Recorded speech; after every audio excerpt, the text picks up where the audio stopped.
Заседание Совета Безопасности объявляется открытым. На основании правила 39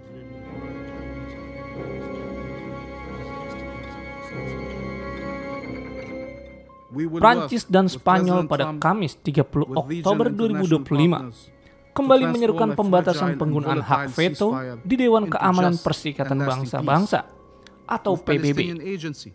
Kedua negara menilai mekanisme veto telah berulang kali menghalangi aksi global dalam menangani krisis kemanusiaan, termasuk situasi yang terjadi dalam konflik Israel dan Gaza.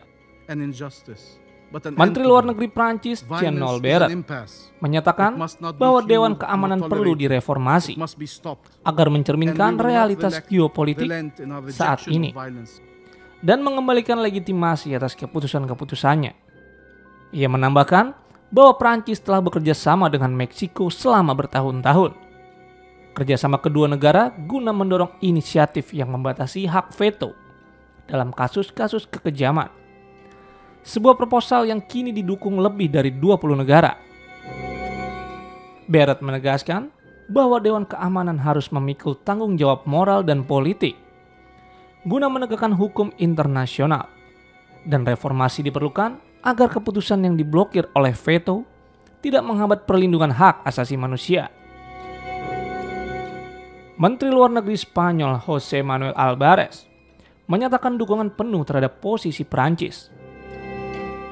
Ia menyatakan bahwa Spanyol konsisten dalam menegakkan hukum internasional dan perlindungan warga sipil di berbagai krisis, termasuk di Ukraina, Gaza, Sudan, dan Sahel.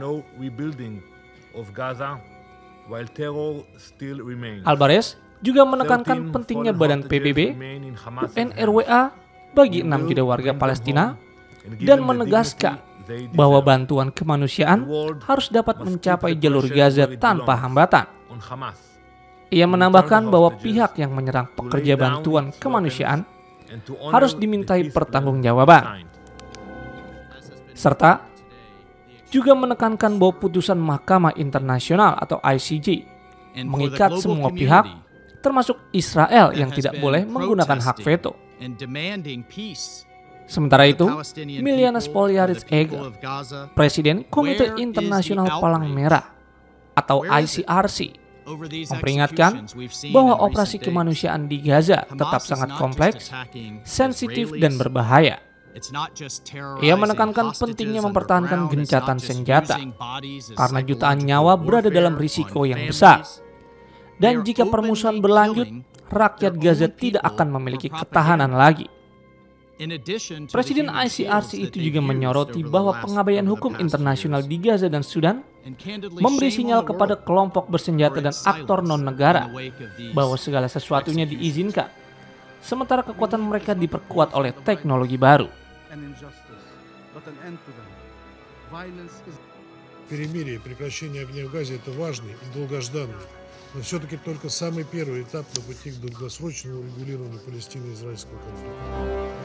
Избежать рецидива трагедии возможно лишь при возобновлении политического процесса на известной международно-правовой основе по формуле двух государств, предусматривающей создание независимого палестинского государства в границах 1967 года со столицей в Восточном Иерусалиме, сосуществующего в мире и безопасности с Израилем.